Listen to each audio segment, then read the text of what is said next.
Indian एक्सप्रेसच्या एका रिपोर्टने मध्य प्रदेशच्या राजकारणात मोठा राजकीय भूकंप घडवून आणलाय। मध्य प्रदेशचे मुख्यमंत्री डॉक्टर मोहन यादव यांच्यावर पदाचा गैरवापर करून कोट्यवधी रुपयांचा जमीन घोटाळा केल्याचा गंभीर आरोप करण्यात आला आहे। या रिपोर्टनंतर राज्यातील मुख्य विरोधी पक्ष असलेली काँग्रेस कमालीची आक्रमक झाली आहे। काँग्रेसचे प्रदेशाध्यक्ष जितू पटवारी आणि विरोधी पक्षनेते उमंग सिंघार यांनी पत्रकार परिषद घेऊन थेट मुख्यमंत्र्यांच्या राजीनाम्याची आणि सर्वोच्च न्यायालयाच्या न्यायमूर्तींमार्फत चौकशीची मागणी केली आहे। काँग्रेसने याला महाकालच्या जमिनीची लूट असं म्हटलं आहे। परंतु या संपूर्ण वादात एक अशी गोष्ट घडली आहे जिने सर्वांचेच कान टवकारले आहेत। उत्तर प्रदेशचे माजी मुख्यमंत्री आणि समाजवादी पार्टीचे अध्यक्ष अखिलेश यादव यांनी मात्र या प्रकरणात थेट मुख्यमंत्री मोहन यादव यांचंच समर्थन केलंय। इतकंच नाही तर अखिलेश यादव यांनी असा देखील दावा केला आहे की हा घोटाळा विरोधकांनी बाहेर काढलेला नाही, तर ही भाजपचीच अंतर्गत रणनीती आहे। भाजपच्या ज्या 3 राज्यातील मुख्यमंत्र्यांना पदावरून हटवायचं आहे त्यात मोहन यादव यांचं नाव अग्रणी आहे आणि म्हणूनच त्यांना बदनाम केलं जात आहे। आज आपण अगदी सविस्तरपणे हे समजून घेणार आहोत की इंडियन एक्सप्रेसच्या त्या रिपोर्टमध्ये नेमकं काय लिहिलंय, मुख्यमंत्र्यांच्या कुटुंबियांनी नेमकी कुठे आणि कशी जमीन खरेदी केली, काँग्रेसचे अध्यक्ष जितू पटवारी आणि मुख्यमंत्र्यांवर कोणते गंभीर आरोप लावलेले आहेत, भाजप आणि स्वतः मुख्यमंत्री या आरोपांना कसे उत्तर देत आहेत आणि सर्वात महत्त्वाचं म्हणजे अखिलेश यादव यांनी केलेला तो खळबळजनक दावा नेमका काय आहे। भाजप कोणत्या 3 मुख्यमंत्र्यांना बदलू इच्छितं, आज यावर चर्चा करूयात।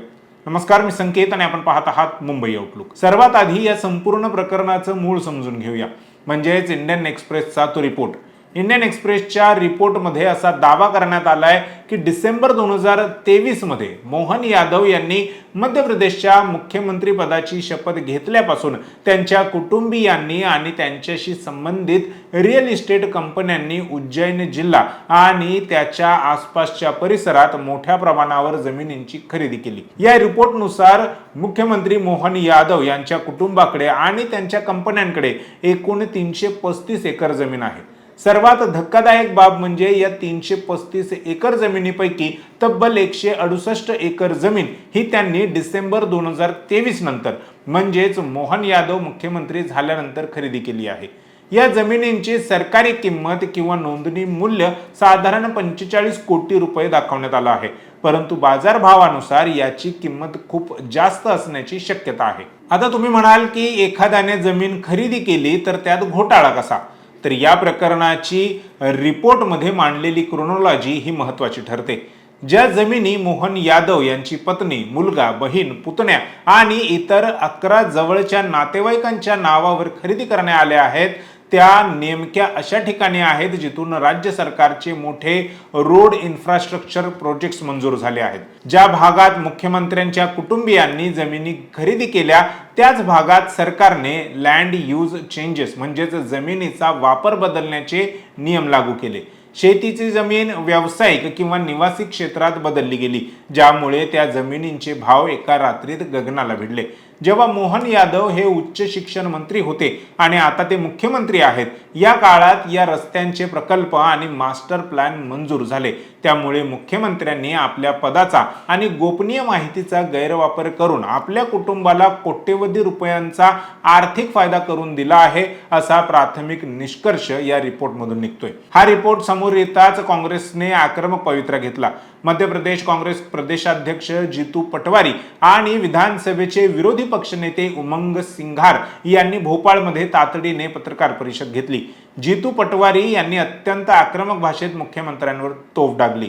पटवारी म्हणाले की हे साधे राजकीय आरोप नाहीत, तर पुराव्यांसह सिद्ध झालेले तथ्य आहेत। मुख्यमंत्री मोहन यादव यांच्या जवळच्या 11 नातेवाईकांच्या नावे 245 प्लॉट्स आहेत, ज्यांची एकूण जमीन ही 335 एकर होते। यातील 137 प्लॉट्स मुख्यमंत्री पदाची शपथ घेतल्यानंतर विकत घेतले गेले। हा थेट भ्रष्टाचाराचा आणि पदाच्या गैरवापराचा प्रकार आहे। उज्जैन ही महाकालची भूमी आहे आणि मुख्यमंत्र्यांच्या कुटुंबाने महाकालच्या भूमीची लूट केली आहे। काँग्रेसने मुख्यमंत्र्यांसमोर काही प्रश्न देखील उपस्थित केले आहेत. त्यातला पहिला प्रश्न आहे, मुख्यमंत्री झाल्यानंतर तुमच्या कुटुंबियांच्या नावे अचानक 168 एकर जमीन कशी काय खरेदी झाली? हा केवळ योगायोग आहे की दुसरं काही? दुसरा प्रश्न, ज्या भागात विकास प्रकल्प किंवा हायवे मंजूर होणार होते, नेमके त्याच भागात 111 एकर जमिनी तुमच्या नातेवाईकांनी कशी काय खरेदी केली? तुम्हाला आधीच माहित होतं का? आणि तिसरा प्रश्न, सरकार ज्या भागातील जमिनींचा वापर बदलत आहे त्याची यादी जाहीर का करत नाही? काँग्रेसचे राष्ट्रीय सरचिटणीस के.सी. वेणुगोपाल आणि जयराम रमेश यांनी देखील दिल्लीतून भाजपवर हल्ला चढवला.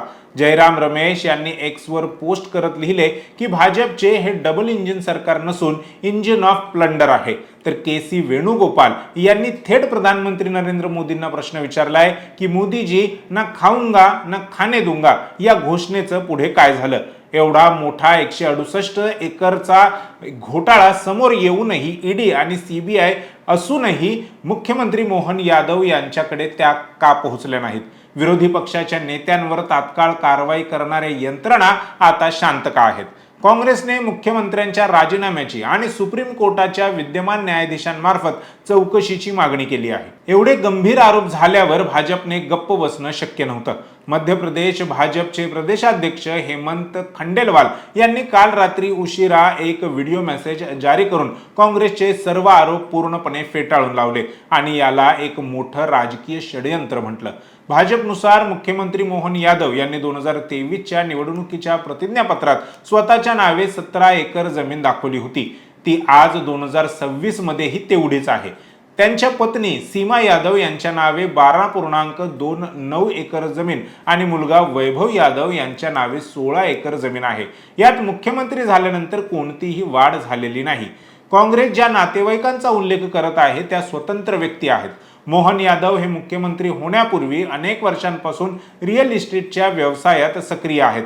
त्यामुळे त्यांच्या कुटुंबियाचा हा कायदेशीर व्यवसाय आहे. मास्टर प्लॅन येण्यापूर्वीच या जमिनी त्यांच्याकडे होत्या असा दावा भाजपने केला. दुसरं म्हणजे भाजपने या वादाला जातीय वळण देण्याचा देखील प्रयत्न केला आहे.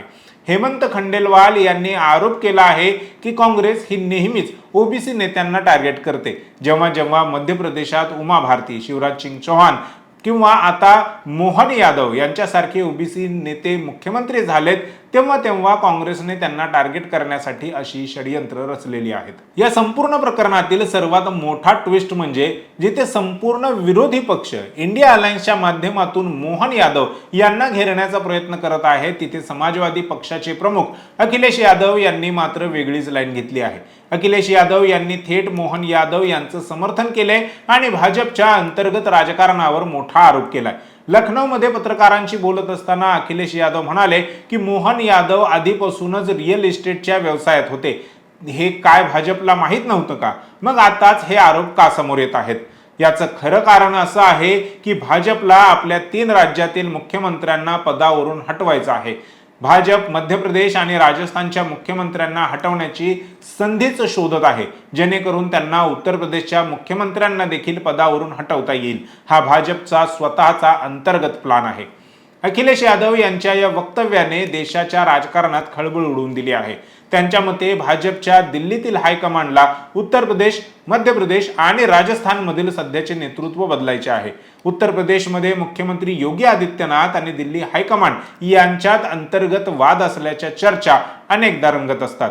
अखिलेश यादव यांच्या मते जर थेट योगी आदित्यनाथ यांना हटवलं गेलं तर पक्षात मोठं बंड होऊ शकतं. त्यामुळे आधी मध्य प्रदेशचे मुख्यमंत्री मोहन यादव आणि राजस्थानचे मुख्यमंत्री भजनलाल शर्मा यांच्यावर काहीतरी आरोप लावून किंवा कारण दाखवून त्यांना बदललं जाईल आणि त्याच आधारे उत्तर प्रदेशातही बदल केला जाईल. अखिलेश यादव यांनी तर असाही आरोप केला की जर मोहन यादव यांनी जमीन घेतली म्हणून आरोप होत असतील तर उत्तर प्रदेशच्या मुख्यमंत्र्यांनीही शेकडो एकर जमीन घेतलेली आहे, तिथे चौकशी का होत नाही? थोडक्यात सांगायचं तर अखिलेश यादव यांच्या मते ही माहिती विरोधकांनी नाही तर भाजपमधीलच मोहन यादव यांच्या विरोधकांनी मीडियामध्ये मुद्दाम लीक केली आहे, जेणेकरून मुख्यमंत्र्यांना बदलण्याचा रस्ता मोकळा होईल. अखिलेश यादव यांचं हे विधान उत्तर प्रदेशमध्ये होणाऱ्या आगामी विधानसभा निवडणुकीच्या पार्श्वभूमीवर आलं असल्याचं राजकीय विश्लेषकांकडून बोललं जात आहे. यूपीतील यादव हे पूर्णपणे समाजवादी पक्षाकडेच राहावेत हा डावपेचाचा तो एक भाग असल्याची मतं आता अनेक जाणकार व्यक्त करत आहेत. काँग्रेसचे जयराम रमेश यांनीही आपल्या पोस्टमध्ये अप्रत्यक्षपणे असा इशारा दिलाय की मध्य प्रदेशातून दिल्लीत गेलेल्या एका केंद्रीय मंत्र्याच्या समर्थकांनीच ही माहिती प्लांट केली असण्याची शक्यता आहे. या संपूर्ण प्रकरणाचं विश्लेषण केलं तर दोन गोष्टी स्पष्ट होतात. पहिली गोष्ट म्हणजे इंडियन एक्सप्रेसचा हा रिपोर्ट अधिकृत सरकारी दस्तऐवज आणि रजिस्ट्रीच्या कागदपत्रांवर आधारित आहे. त्यामुळे काँग्रेसला मुख्यमंत्र्यांना घेरण्यासाठी एक मोठं आणि ठोस असं हत्यार मिळालंय. यावरून आगामी काळात मध्य प्रदेशच्या विधानसभेत आणि रस्त्यावर यावरून मोठं आंदोलन पाहायला मिळू शकतं. दुसरी गोष्ट म्हणजे भाजपने याला ओबीसी मुख्यमंत्र्यांवरील अन्याय असं स्वरूप देऊन काँग्रेसचा वार पलटवण्याचा प्रयत्न केला आहे. मात्र अखिलेश यादव यांच्या वक्तव्याने भाजपच्या अंतर्गत गोटात नक्कीच अस्वस्थता निर्माण केली असेल. भाजपमधील अंतर्गत गटबाजी आणि मुख्यमंत्री पदासाठीची स्पर्धा या निमित्ताने पुन्हा एकदा चव्हाट्यावर आली असं राजकीय विश्लेषकांचं म्हणणं आहे. त्यामुळे मुख्यमंत्री मोहन यादव या संकटातून स्वतःला कसे बाहेर काढतात आणि भाजपचं केंद्रीय नेतृत्व यावर काय भूमिका घेतं हे पाहणं महत्त्वाचं आहे.